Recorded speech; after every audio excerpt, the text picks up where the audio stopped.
You are doing well. Today we'll talk about how to fix or how to solve a problem of rotate on the application of Rapid TV. We click on settings.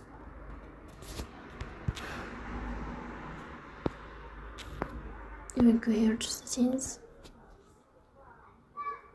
Then we click on apps, default apps, app settings.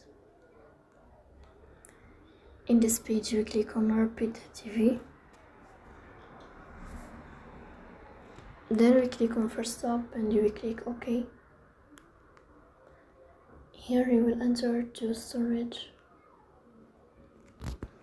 Then we click on clear cache. After that you will turn on your airplane mode